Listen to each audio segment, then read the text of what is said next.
No, fuck, no, no, no, fuck, no, fuck, fuck, fuck, fuck, fuck. Hello and welcome to Fuck Your Opinion. This is a movie review show with yours truly, Sean. Today I watched the new Netflix movie Yes Day starring Jennifer Garner and Edgar Ramirez. Before we get started with the review, please make sure to hit the like button below. Please make sure to subscribe. That way I can continue to make more videos like this in which, I trash on movies and I say, I don't know about this one. Here's the thing, guys. I really didn't want to watch this movie. This is one of those movies that, just from the poster alone, it looks so horrible and so childish and bland and just a piece of garbage. So it's this dichotomy of, God, I really don't want to watch it, but at the same time, it would be good content. So I was left in this middle ground of like, God damn it. I guess I'm fucking watching this. I don't want to. Don't get me wrong. I don't want to watch this movie, but I got to do it for the roast. I got to do it for the channel. So did it. I watched it. I watched yesterday.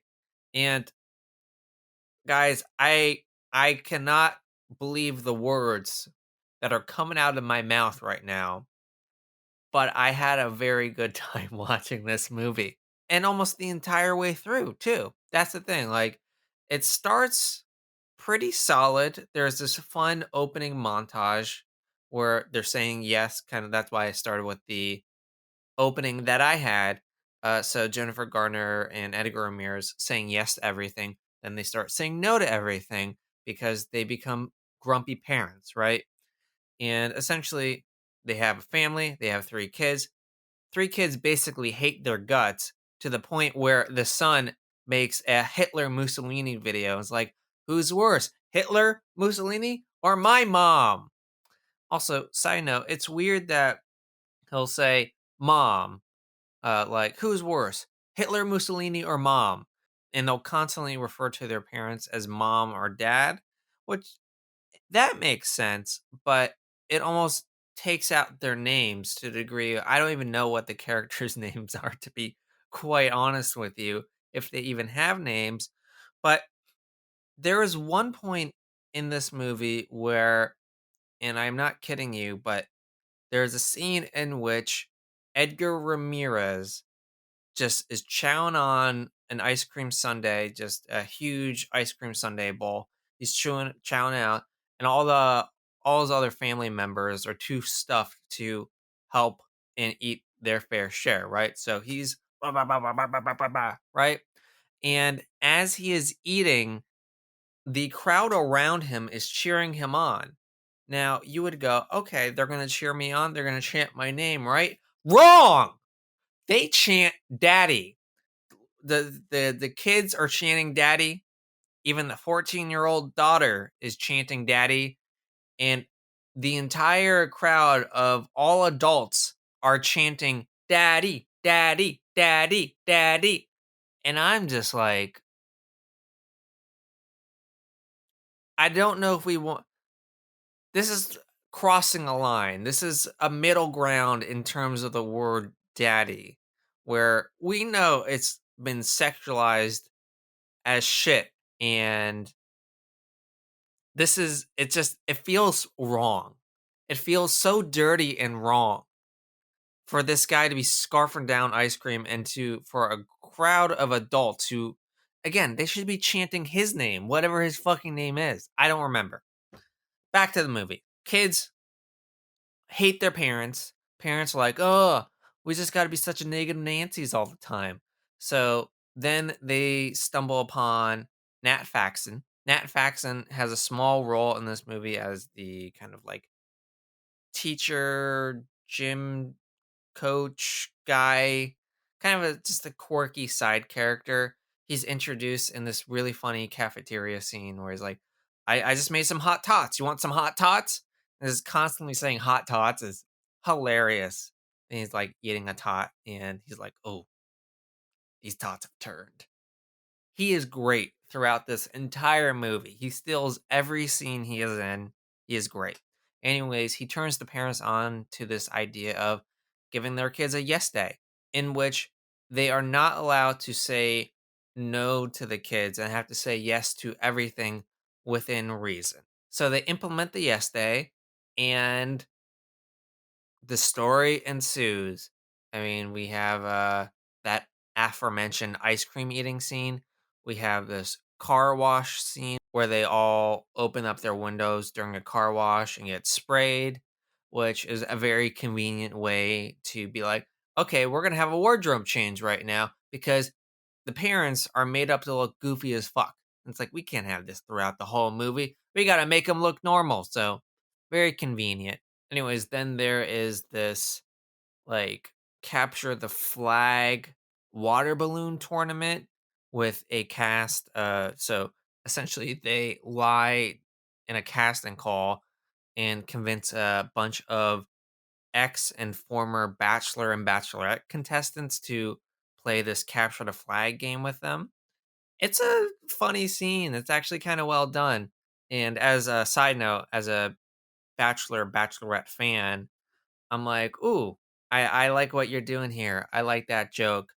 Anywho, that scene happens. Then, also, this is the first scene of many in which Edgar Ramirez gets pummeled in the crotch for some reason. Whether in this instance he falls onto a tree branch and crushes his testicles. There's a scene later on in which he gets kicked. There might be one or two more. I can't remember, but it's one of those 90s family tropes that you see a lot. And that's really what this movie is. This movie is a throwback to that 90s, early 2000s family friendly movie that's really just fun for the whole family. It's something that we really do not see a whole lot anymore. I mean, I haven't seen anything like this in the last 15 years. And even when we see them, you kind of go, we're still making those movies. They're still doing that. And they are inevitably shit. Or at least I surmise they are shit because me as an adult man is not going to go see a kids movie. It's a little creepy. At least with Netflix, I watch it in my own home, but when you go to a movie theater, when movie theaters open back up, you think I'd pay to see this movie? Of course not. I mean, imagine me going in the back row, putting on my hat like a cap to disguise myself to be like, "No, guys, I'm don't look at me, ignore me. I'm in here by myself." Like, there's no way for me to go into that theater and not be creepy. If I try and hide myself, I'm extra creepy. If I just am overtly there and I'm like, I'm loud and proud and I'm watching this fucking movie, creepy. It's super creepy. The only kids movie that you can get away with doing that as is if it's a Pixar movie because we all accept that Pixar is phenomenal and it's a must see. Something like this, absolutely not. I would not get caught dead in this movie. Also, I wouldn't pay for this movie. Why would I? Why I would have no interest in this. So again, I'm only doing this for the content. And like I said, I don't know how, but this movie won me. It won me over. It charmed me. All the performances were fantastic. Jennifer Garner was great. Edgar Ramirez is great. I mean I've seen him around in other things, but somehow this is the first time that I go, Edgar Ramirez, I like you. You're a cool guy. Not like The Undoing, in which he plays like generic, creepy cop character. I've only watched like the first two episodes. So I don't know if that character evolves, but not interested. He's really fun. I like him a lot. He has this really great scene in the beginning where he's driving his daughter to school and they do a little singing and dancing in the car, and he has such charm and charisma. I'm looking forward to seeing what he does next and also catching up on some of the other stuff he's done. All the kids in this movie are great. Normally, when you have kid actors, it's like, oh, God, this can go one way or another. Every one of them is great. The little girl is so charming and cute. The son, the nerdy son, is actually not annoying and grating. And then the oldest daughter is, she is saddled with the most generic, oh, I'm the angsty teen, mom, leave me alone. I want to do my own thing kind of storyline that we've seen a million times before. And you know what? She sells it. And Jennifer Garner sells it. They both sell it. It's great. Last person I really want to bring up is Arturo Castro, who plays this kind of like sad, lonely police officer. And he's introduced like two-thirds of the way into the movie. And like Nat Faxon, he just steals the show. Every scene he is in, he is so funny. And so like, ooh, I don't know what I'm doing. It's like he just joined the force and is just a complete goofball side character. You know the type. Again, going back to this being a throwback movie, we've seen this type of side character who basically aids and assists the main characters, but is also really silly and kind of stupid, but really lovable all the same. He's that character, and he plays it so well. And it boggles my mind. He's one of the most talented actors of his generation right now that nobody is talking about, because he can go from something like this to I can't remember the sketch show he did. I think it might have been his own sketch show. But like I've seen him in sketches. I saw him in Narcos Mexico. No, sorry, Narcos season 3.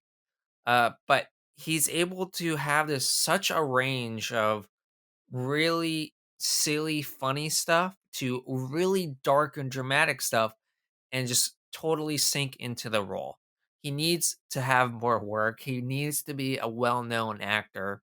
Anywho, this movie is not breaking any new grounds. This movie is not going to be some kind of instant cult classic or anything, like, say, Jingle All the Way, a movie that I really love, or some of the other kids' movies of that era, of my generation's era. I don't think it's going to leave that much of an impact, but for what it's worth, the entire time I watched it, I had a really good time. I thought a lot more jokes landed than I would have expected. And the climax of the movie, in which, spoiler alert, Jennifer Garner has to rescue her daughter from the concert, despite being pretty simple and not like super high stakes, actually really got me. Like, it got me emotionally. I did not expect that. I did not think that Jennifer Garner rescuing her daughter from a concert because basically her daughter's cell phone battery died would be such an affecting scene. But here we are, 2021. So yeah, I really like this movie. I really enjoyed it. So to everyone that I know is shitting on this movie, go fuck yourself. I don't really care what you think, cuz even though this show is called Fuck Your Opinion, that kind of goes in the opposite manner too, where you're going to go, "Sean, how can you like that movie? Like, are you should be shitting on this." And I say, "No, I love it. You are the one who is wrong. You can go fuck yourself. Fuck your opinion." And that's my review. Uh 7 out of 10. I just throw 7 out of 10s like this.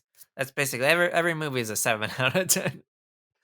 But yeah, really enjoyed it. Not going down in the history books, but if you want to have like a fun, pleasant time, just turn something on. You can do a lot worse than this movie. Thank you for watching this review. Make sure to hit subscribe. Make sure to hit the like button. And if you don't, I don't know what you're doing in your life. Like, are you what I was describing before as the theater pervert? Are you the theater pervert? I mispronounce it now when I do the Arnold Schwarzenegger, like, I am not a pervert.